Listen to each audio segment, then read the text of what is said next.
Alhamdulillahilladzi anzala sakinatahu fi qulubil mu'minin liyazdadu imanan ma'a imanihim. Asyhadu an la ilaha illallah wahdahu la syarika lah wa asyhadu anna Muhammadan abduhu wa rasuluh. Allahumma shalli wa sallim wa barik ala sayyidina Muhammadin wa ala alihi wa sahbihi ajma'in. Wa ba'd. Qala Allah ta'ala fi kitabihil karim, a'udzu billahi minasy syaithanir rajim. Ya ayyuhalladzina amanu taqullaha haqqa tuqatih wa la tamutunna illa wa antum muslimun. Wa qala Allah ta'ala fi kitabil karim, wa la nabluwannakum bi syai'in min al-khawfi wal ju' wa naqsin min al-amwali wal anfusi wath thamarati wa bashshir sabirin alladzina idza asabatuhum musibah qalu inna lillahi wa inna ilaihi raji'un. Ulaika 'alaihim shalawatun min rabbihim wa rahmah wa ulaika humul muhtadun wa ulaika humul muhtadun. Sadaqallahu al-azim. Alhamdulillah jamaah salat subuh, salat Jumat yang dimuliakan oleh Allah Subhanahu wa taala. Kita patut bersyukur kepada Allah Subhanahu wa taala atas semua kebaikan yang Allah berikan pada kita hingga pagi hari ini. Kebaikan yang luar biasa banyak, kebaikan yang tak terhingga, kebaikan yang tidak bisa kita hitung-hitung jumlahnya, ya, baik besarnya maupun banyaknya, ya, karena Allah Subhanahu wa taala Maha Baik. Ya. Dan kebaikan itu kita dapatkan atau diberikan oleh Allah Subhanahu wa taala jika kita melakukan kebaikan juga. Ya. Karena kebaikan yang kita inginkan adalah kebaikan pada hakikatnya, kebaikan yang sebenarnya, bukan kebaikan yang terlihat di kasat mata kita. Ya, tidak. Karena kebaikan, ya, kebaikan pada hakikatnya itu adalah memberikan kebahagiaan kehidupan kita di dunia dan akhirat. Ya, kapan dari manapun. Kenapa? Karena jiwa kita merasa tenang. Ala bidzikrillah tatma'innul qulub. Jadi kita hanya mengingat pada Allah Subhanahu wa taala, hanya berzikir pada Allah Subhanahu wa taala, atau hanya kita melakukan kebaikan-kebaikan kepada Allah, Allah pun akan memberikan kebaikan kepada kita. Bahkan di dalam Al-Qur'an dikatakan Allah Subhanahu wa taala mau berbuat kebaikan kepada hambanya, kepada seorang selama hamba dan orang itu mau berbuat baik untuk saudaranya. Nah, ini yang luar biasa, ya. Jadi kalau kita ingin mendapatkan kebaikan dari Allah, ya, sebisa mungkin kita harus melakukan kebaikan juga biar nyambung. Ya. Kebaikan dimaksud adalah kebaikan yang sebenarnya. Kenapa kebaikan sebenarnya? Banyak di dunia ini yang kasat mata menurut pandangan kita kelihatannya itu adalah baik, tetapi tidak bisa membuat jiwanya menjadi baik. Itu maksudnya, ya. Tidak membuat kehidupannya adalah menjadi baik. Kasat matanya iya, tetapi belum tentu yang sebenarnya dia rasakan atau jiwanya atau hatinya itu belum tentu merasa tenang. Biar, ya, meskipun kita memiliki dunia beserta seluruh isinya, tapi luar biasa, tidak nyaman, ya, tidak bisa istirahat yang baik, ya kan? Tidak bisa tidur dengan nyenyak, tidak bisa duduk dengan tenang, ya, tidak bisa berlama-lama, ya, berkomunikasi dan berinteraksi dengan keluarganya. Kenapa? Karena banyak urusan, banyak urusan, banyak kegiatan, banyak tugas, belum selesai itu, ya, di sana mau kepikiran lagi, sudah selesai sana kepikiran lagi, sehingga kelihatannya banyak sekali kelebihannya yang dipunyainya, tetapi tidak membuat hatinya menjadi tentram, tenang, nyaman, harmonis, bahagia dan sebagainya. Yang kita inginkan adalah kebahagiaan yang sesungguhnya, kekayaan yang sesungguhnya, yaitu kaya hatinya, tenang maksudnya, ya. Salawat dan salam senantiasa tercurahkan pada junjungan kita Nabi besar Muhammad SAW. Kita terus, ya, memperbanyak selawat kepada Rasulullah SAW. Allahumma shalli ala Muhammad, Allahumma shalli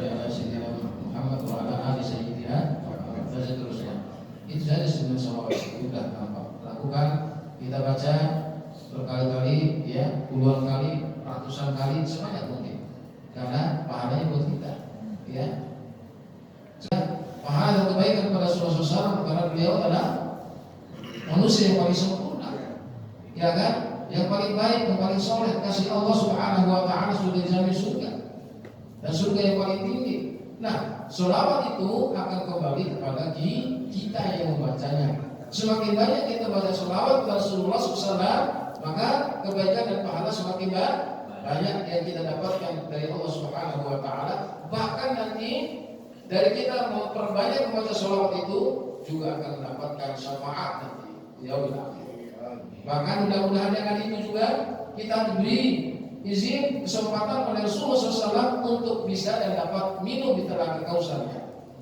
Dan kata Nabi, jika seseorang bisa, ya, beri kesempatan minum di telaga Kausar, maka dia tidak akan pernah haus untuk selama-lamanya.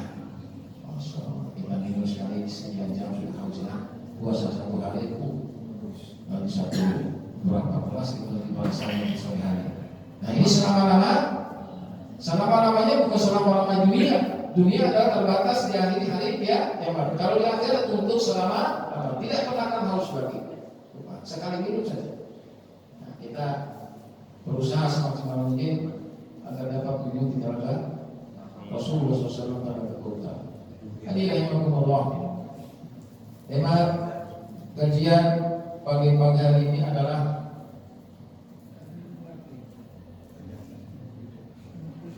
sikap seorang mukmin di dalam menghadapi musibah atau ujian. Ini kadang-kadang terdengarnya simpel gitu ya, tetapi perlu kita ketahui agar tidak salah menyikapinya. Ya, harusnya ujian itu agar kita mendapatkan pahala dari Allah Subhanahu Wa Taala atau agar naik keimanan kita, gitu ya. Tapi salah menyikapinya bisa jadi berbalik 180 derajat, tidak menjadikan derajat kita naik, bahkan turun, tidak mendapatkan pahala dari Allah Subhanahu Wa Taala, tetapi malah dosa. Kenapa? Karena berburuk sangka kepada Allah, ya, pesimis, ya, putus asa dan sebagainya. Apalagi di akhir-akhir ini memang kondisi situasi akhir zaman. Ya memang kata Allah dalam Al-Quran dan sunnah Nabi, hadis Nabi itu banyak sekali yang menyampaikan bahwa memang kehidupan akhir zaman itu berat bagi seorang mukmin. Seorang mukmin bahkan dianggap orang aneh. Kalau kita benar, keimanan kita benar, di akhir zaman itu adalah dianggap sebagai orang asing, dianggap sebagai orang aneh, ya. Tetapi orang-orang yang terbiasa dengan kedustaan, dengan kesombongan, dengan pelanggaran, dengan kemaksiatan, dengan dosa-dosa dianggap baik, ya, dianggap baik, zaman now dan sebagainya. Tetapi kalau kita berbicara tentang iman, tentang Al-Quran dan Sunnah, ya, tetap saja kita adalah dianggap sebagai orang aneh kalau di zaman, karena tidak umum, ya, tidak umum. Nah, maka Rasulullah SAW, jadilah kamu orang aneh, jadilah kamu orang asing dan apa namanya, orang asing, apa lagi? Nah itu, ya. Kalau kita sering datang ke masjid, aktif berjamaah, hanya ke orang, nah sebagainya. Itu adalah merupakan ujian keimanan, keislaman, ketakwaan kita kepada Allah Subhanahu Wa Taala. Kalau kita terpengaruh dengan, ya, dengan godaan seperti itu, maka gagal kita untuk meraih surga Allah Subhanahu Wa Taala. Kalau kita terus mempertahankan diri, tetap menjadi orang asing, orang aneh, dengan mempertahankan keimanan kita dalam situasi dan kondisi bagaimanapun juga dalam kehidupan ini sampai akhir hayat kita, semoga Allah Subhanahu Wa Taala memberikan kemampuan kepada kita dengan ucapan kita terakhir, La ilaha illallah Muhammadur Rasulullah. Ya, kalau ditambah di akhir hayat kita pada saat kita mau, jaminannya adalah surga. Maka alamihi la ilaha illallah akhiri, ya, di akhir hidupnya pada saat sakit maut itu mampu mengucapkan kalimat la ilaha illallah dakhala jannah. Jaminannya adalah surga. Tapi kalimat itu kalau kita ucapkan sekarang dengan fase kita dapat itu. La ilaha illallah. Betul tidak? Siapa yang nggak bisa anak kita ini aja bisa. Tetapi nanti pada saat sakit maut itu, apakah semudah sekarang kita mengucapkannya? Itu tergantung bagaimana latihannya. Ya, latihan maka kita pun sekarang itu ya harus memperbanyak mengucapkan la ilaha illallah. Karena itulah kalimat terbaiknya yang sangat dicintai oleh Allah Subhanahu wa taala, akan memudahkan kita ketika saat maut itu kita mampu dan bisa mengucapkan kalimat la ilaha illallah. Hadirin rahimakumullah.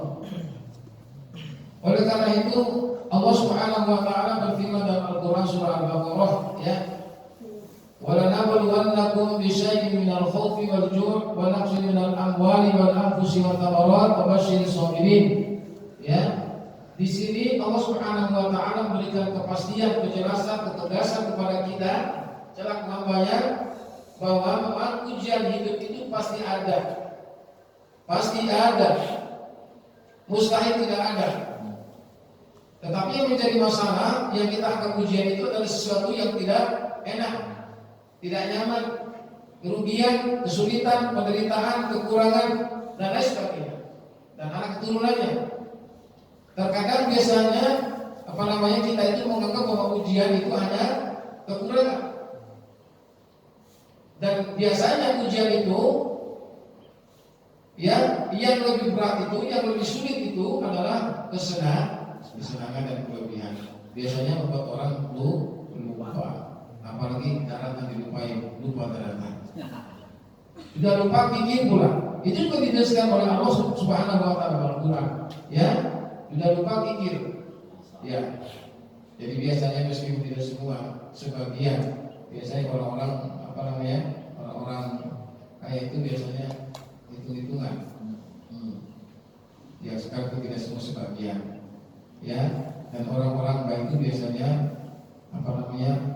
hitung-hitungnya ada, tapi kurang lah hitung-hitungannya.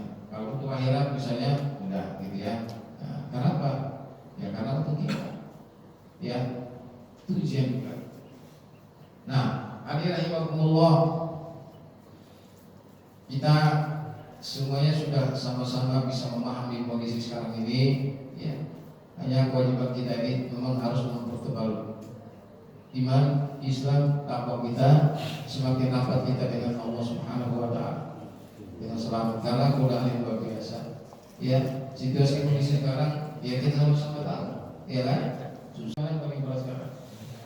Ujian-ujian yang lain sekarang bukan lagi sebagian aspek kehidupan, enggak, seluruh aspek kehidupan sekarang sedang bermasalah. Nah, kalau kita tidak imbangi dengan memperkuat keimanan kita, ketakwaan kita, dan mendekatkan diri kita pada Allah Subhanahu wa taala, khawatir kita keimanan kita menjadi lemah. Pendekatan diri kita kepada Allah Subhanahu wa taala semakin berkurang, semakin malas, sehingga kita semakin jauh dari Allah Subhanahu wa taala, sehingga Allah Subhanahu wa taala tidak membersamai kita dalam kehidupan ini. Allah Subhanahu wa taala tinggalkan kita, maka kehidupan itu pasti akan lebih berat lagi kita hadapi. Ujian-ujian itu pasti kita akan lebih berat lagi, akan lebih sulit lagi kita menghadapi dan mengerjakan yang menyelesaikannya. Kemarin ya, beberapa hari kemarin saya pernah menyampaikan sini, sebenarnya jaminannya satu sebenarnya, kemudahan samping yang lainnya. Kita memperbanyak baca Al-Quran itu selesai semuanya. Di sini kemarin sudah saya pernah menyampaikan, kalau kita dalilnya banyak, ya kisah-kisah orang-orang soleh banyak, ya, orang-orang yang suka mendekatkan diri pada Al-Quran banyak sekali. Dan alhamdulillah kita sini sedang melakukannya. Dan kita tidak akan pernah berpisah dengan Al-Quran. Kita harus berdoa pada Allah bahwa kita insya Allah kembali pada Allah bersama Al-Quran, kembali pada Allah bersama bersama kebaikan, yang ibadah dan amal soleh. entah amal soleh yang mana, entah ibadah yang mana, tetapi sedang melakukan kebaikan. Nah, kalau kita kembali pada Allah Subhanahu wa taala sedang melakukan kebaikan, entah ibadah, entah amal soleh dan sebagainya, itu pertanda husnul khotimah. Dan kita bercita-cita kembali kepada Allah Subhanahu wa taala diwafatkan, ya, diwafatkan oleh Allah Subhanahu wa taala dalam keadaan husnul khotimah. Kalau udah husnul khotimah, hadirin Allah, itu insya Allah perjalanannya kesolehan itu ke akhirat itu akan dimudahkan oleh Allah. Kalau di alam barzahnya Allah Subhanahu wa taala mudahkan kita untuk menjawab pertanyaan para malaikatnya. Nah, itu pertanda baik. Pertanda baik karena kita perjalanan kita seterusnya sampai menuju pada surga itu akan dimudahkan oleh Allah Subhanahu wa taala. Nah, kebaikan di alam barzah itu akan diawali kebaikan dari sakatil maut. Kebaikan dari sakatil maut itu adalah kebaikan yang kita buat selama hidup kita. Nggak ada dan mungkin mustahil, ya, mustahil ujuk-ujuk udah nggak usah sholat, nggak usah baca Quran, nggak usah ngaji, nggak usah melakukan kebaikan, tiba-tiba dengan mudah mengucapkan kalimat la ilaha illallah ketika sakit maut ini nggak mungkin karena bertentangan dengan Al-Quran Sunnah. Nah, itu hadirin rahimakumullah. Apa yang kita lakukan sekarang ini adalah dalam rangka untuk mencapai kebaikan itu, meskipun ujiannya berat dalam situasi dan kondisi atau dengan hawa yang dingin bahkan hujan. Maka oleh karena itu ketika ada hambatan sedikit, selama kita masih bisa melakukan ibadah. Contoh, ini sekarang kan musim hujan, rumahnya bukan dekat musola, tapi ada gang sebelah sana, hujan. Baru hujan rintik-rintik, gerimis, wah hujan sore di rumah aja nih. Karena memang nggak ada. Salah satu yang membuat keinginan untuk sholat di rumah itu adalah hujan, sakit, gitu ya. Nah, itu ujiannya. Tetapi kita berpikir daripada nanti ini hujan ini masih gerimis, meskipun kalaupun hujan deras misalnya, hujannya banyak, besar, tapi kalau masih ada payung di rumah, ambil payung itu lakukan perjalanan. Karena nanti Allah akan memudahkan perjalanan kita di yang berakhir. Godaan sebegitu saja, tantangan sebegitu saja sudah kita KO, mundur. Nah, bagaimana nanti kita mendapatkan kemudahan perjalanan kita yang panjang itu dia di akhir. Itu aja yang dipikirkan. Wah, langsung aku balik jalan. Masa-masa dikit gak balas, tapi Allah akan balas dengan pahala. Nabi mengatakan besarnya pahala itu berdasarkan atau berasal dari besarnya ujian, tantangan, coba. Semakin besar ujiannya, semakin besar pahala yang Allah berikan kepada kita. Itulah yang dialami oleh para Nabi dan Rasul. Jangan kira Nabi dan Rasul adalah orang yang paling dekat dengan Allah Subhanahu wa taala, orang paling soleh yang sudah diampuni oleh Allah Subhanahu wa taala dosanya, surga yang tertinggi. Jangan dikira tidak ada ujiannya. Ketika ditanya oleh sahabat Rasulullah SAW, wahai Rasulullah, siapakah di antara manusia itu yang paling berat ujiannya? Dijawab Rasulullah, yang paling berat ujiannya adalah Nabi dan Rasul. Nah, bukan kita. Tetapi Rasulullah adalah orang paling dekat, kekasih Allah. Manusianya, kenapa dia diberi penderitaan? Tetapi dengan itulah Allah Subhanahu wa taala memberikan balasannya besar, pahala yang banyak, derajat yang mulia dan tinggi. Maka oleh karena itu hadirin Allah, ujian ini memang sebuah keharusan dari Allah, kepastian dari Allah Subhanahu wa taala yang tidak mungkin dan mustahil manusia bisa lari daripadanya. Ya, apa yang diberikan Allah Subhanahu wa taala, ya kita berusaha untuk menghadapi dengan sebenarnya. Ya, jadi ujian itu bukan yang terjadi pada seseorang itu bukan Allah sedang membenci, justru Allah sedang mencintainya. Kenapa? Karena setelah ujian itu Allah sudah siapkan pahala yang luar biasa, pahala yang tak terhingga. Apalagi sabar itu di salah satu ayat itu tak terhingga pahala orang-orang sabar itu. Kalau tak terhingga itu nggak ada nggak ada itu kan Allah yang paling tahu. Saking banyak nggak bisa dihitung. Masya Allah. Apalagi ya sabar dalam ketaatan, ya kan? Sabar dalam melakukan perintah Allah, sabar dalam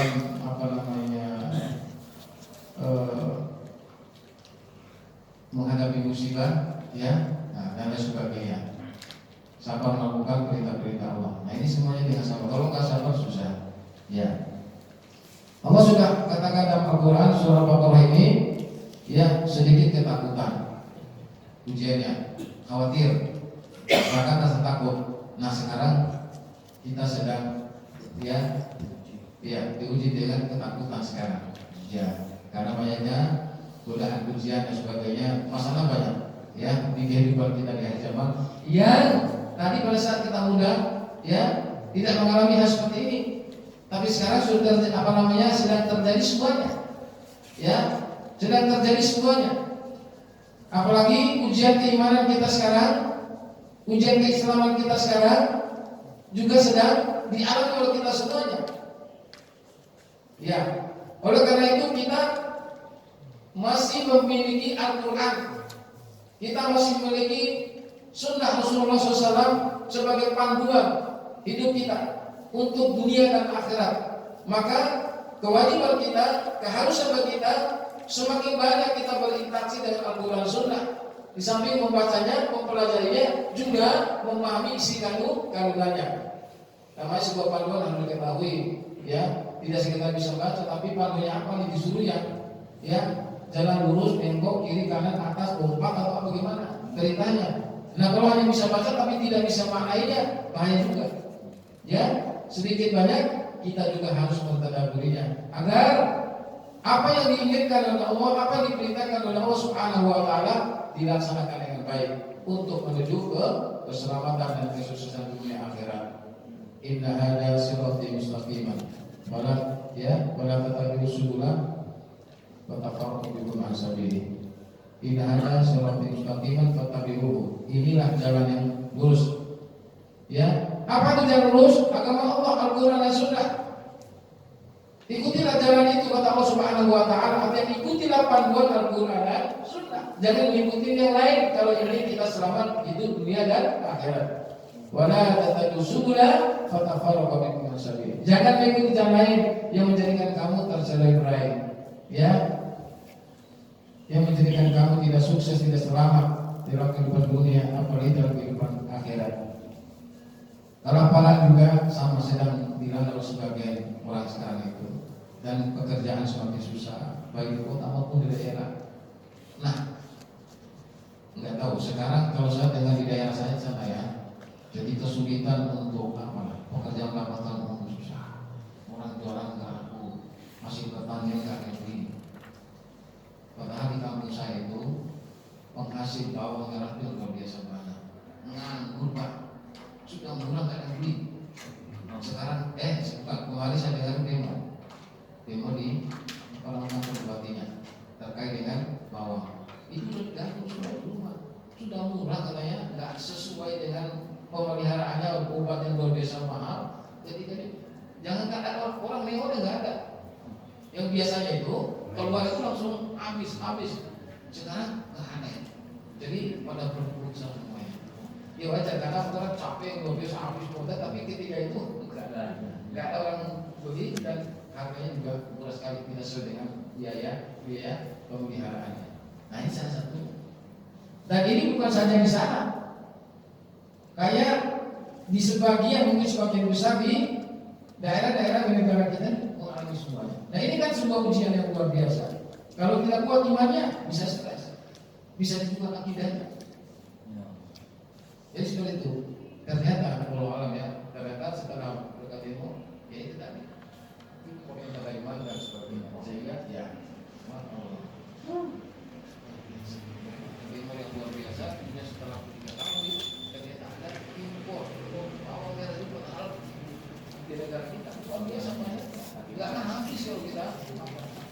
Tapi nggak tahu, ini kesulitan yang luar biasa, tantangan luar biasa. Itu baru satu aspek. Dan juga di aspek aspora itu sepertinya sama. Bagaimanapun juga ini adalah bukan ujian keimanan kita. Apa iman kita masih bertahan atau akan berkurang, apa berkurang besar, menyalahkan Allah dan sebagainya. Nah ini yang berbahaya. Dan ini yang dikehendaki oleh orang-orang yang tidak senang dengan Islam. Maka oleh karena itu, hadirin rahimahullah, semuanya sudah ketakutan, kelaparan, kekurangan harta benda pasti nyambung dengan tadi, ya, nyambung dengan tadi dan lain sebagainya. Yang pada akhirnya Allah Subhanahu wa taala katakan, "Wa basyiris sabirin." Wa basyiris sabirin, berikanlah berita gembira, beritahukanlah kepada hamba-hambaku dan orang-orang sabar. Karena dengan kesabaran itu yang bisa menghadapi, menyelesaikan semuanya dengan baik, disertai dengan mendapatkan pahala yang banyak dari Allah Subhanahu wa taala. Kalau tidak sebaliknya, dosa yang kita dapatkan, ya, kemarahan Allah yang kita dapatkan, kerugian yang kita dapatkan, kerugian yang bukan saja di dunia, tapi juga kerugian yang di akhirat. Di akhirat bukan mendapatkan pahala, ya, tetapi mendapatkan dosa dari Allah Subhanahu wa taala. Bisa jadi dengan demikian Allah Subhanahu wa taala campakkan dan diluruskan hambanya itu kepada nerakanya. Nah, ini yang kita khawatirkan. Hadirin rahimakumullah. Oleh karena itu mudah-mudahan meskipun berat, pasti berat, saat ini pasti berat, ya, pasti berat, tapi kita mencoba, ya, dan selalu kita libatkan Allah Subhanahu wa taala, sertakan Allah Subhanahu wa taala dalam setiap kehidupan kita. Artinya apa? Kita doa. Meskipun kita merasa mampu bisa melakukan sesuatu, tapi kita memperbanyak doa, ya. Kita, kemampuan kita, kekuatan kita terbatas. Kekuatan Allah tanpa batas, ya. Allah Subhanahu wa taala semakin benci, semakin tidak suka pada hamba yang jarang berdoa, apalagi tidak berdoa. Dan semakin suka, semakin cinta, sayang kepada hamba-hambanya yang sering berdoa, banyak permintaannya kepada Allah. Malah kita disuruh banyak minta kepada Allah. Kalau kepada seseorang atau kepada makhluknya sekali 2 kali boleh, tapi 3 kali ke atas, wah, sudah mulai gak senang tuh. Bahkan gak mau ketemu. Kalau minta lagi, jangan gitu. Itu manusia. Tapi Allah Subhanahu wa taala setiap hari, setiap saat kita minta kepadanya, justru itu yang disenanginya, justru itu yang dicintainya. Dan Allah Subhanahu wa taala pasti akan memberikannya apa yang kita minta, meskipun bukan dalam bentuk yang kita minta, tapi dalam bentuk yang lain. Allah Subhanahu wa taala selalu menjawab, selalu memberikan permintaan kita adalah yang terbaik buat kita untuk dunia dan akhirat. Tapi bukan ukuran terbaik buat kita. Kalau kita yang terbaik itu selalu uang dan uang lagi. Gak ada terbaik itu. Uang lagi. Itu yang terbaik menurut kita. Kenapa? Karena segalanya bisa dengan uang. Tapi kalau Allah Subhanahu wa taala tidak, belum tentu. Bisa jadi dengan uang itu adalah justru malapetaka. Justru semakin kurang ibadahnya, semakin lupa kepada Allah Subhanahu wa taala. Tetapi Allah Subhanahu wa taala selalu memberikan yang terbaik untuk dirinya, dunia dan untuk akhiratnya. Semoga, ya, kita terus memperbanyak doa, ya, kepada Allah Subhanahu wa taala dengan kehidupan kita yang semakin sulit dan semakin susah ini, ya. Dan ini juga pertanda akhir zaman. Kalau sudah pertanda akhir zaman berarti hari kiamat tidak akan lama lagi, dekat, ya. Yang kita pikir sekarang meskipun perlu dipikirkan, tapi bukan itu konsentrasi kita yang utama. Tetapi bagaimana persiapan kita untuk menghadapi kehidupan yang sesungguhnya, yaitu kehidupan yang berakhir, yang diawali dengan alam barzah sampai kita mendapatkan surga dari Allah Subhanahu wa taala. Semoga kita mendapatkan kemudahan dan kekuatan dari Allah untuk melaksanakan apa yang diperintahkan dan meninggalkan apa yang dilarangnya, dan bisa dengan baik, ya, menghadapi setiap ujian, musibah, cobaan yang Allah berikan kepada kita dalam kehidupan ini. Amin ya rabbal alamin. Demikian barangkali tausiah yang saya sampaikan, mudah-mudahan bermanfaat. Segala kekurangannya adalah datangnya dari diri saya pribadi, segala kebaikan dan kebenaran datangnya dari Allah Subhanahu wa taala Rasulnya. Semoga bermanfaat.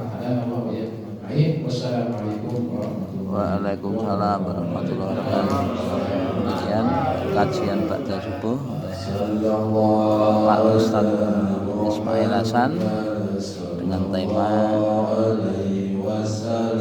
tabah dalam menghadapi musibah yang diadakan pada hari Minggu tanggal 21 November tahun 2021 di Mushola Al-Hikmah Komplek Danamon Jatisari Jati Asih Bekasi. Mudah-mudahan bermanfaat bagi kita semua. Dan terima kasih. Wassalamualaikum warahmatullahi wabarakatuh.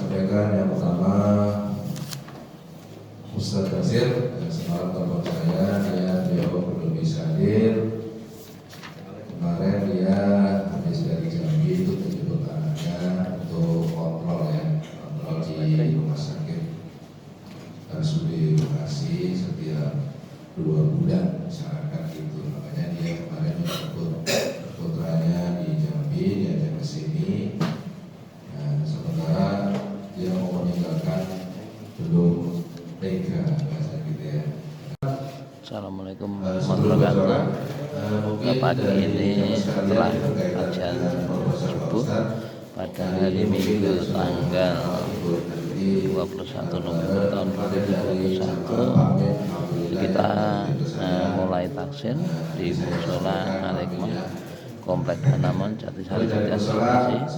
Sebentar lagi akan kita mulai. Ini pengantar dari Ketua DKM Pak Samsuri. Nanti untuk taksin dipimpin oleh Pak Ustadz Ismail untuk yang kelas untuk kelas pemulaan Pak Samsuri dan ada yang lain-lain. Demikian.